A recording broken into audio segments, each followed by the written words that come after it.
Madiwani wa halmashauri ya wilaya ya Busega mkoani Simiyu wamehimizwa kuendelea kushirikiana na watendaji wa serikali kusimamia makusanyo yatokanayo na zao la pamba ili kuwezesha halmashauri hiyo kupata mapato yatakayowezesha kupeleka huduma kwa wananchi.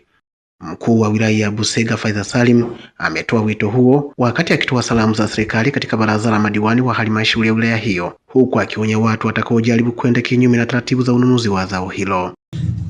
Niombe waheshimiwa diwani, bado utaratibu kwa ambapo tumeulizia utaratibu utakuwa ni ule ule, haujabadilika.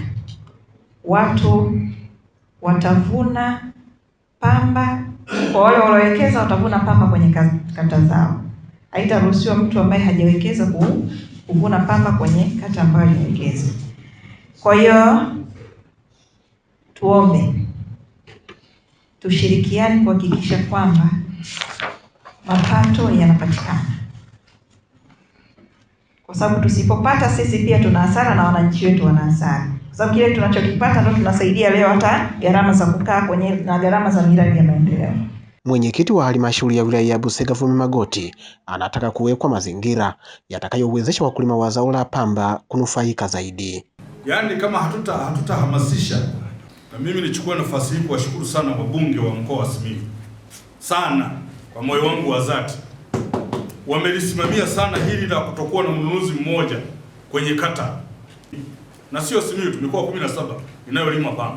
Madiwani hawa pamoja na kuahidi kusimamia makusanyo ya halmashauri, pia wanatumia fursa hii kuzitaka taasisi zinazohusika na utoaji wa huduma za jamii ikiwemo maji, umeme na barabara wilayani humo kupeleka huduma hizo kwa wananchi ambao hawajafikiwa na huduma hizo, ambavyo havina maji, hususan kwa mfano Shimani kitongoji kizima cha Kabujaji hakina maji, kijiji cha Kabita kitongoji kizima cha Solimasia hakina maji, kijiji cha Nyakaboja kitongoji cha Mwambayomi kizima hakina maji.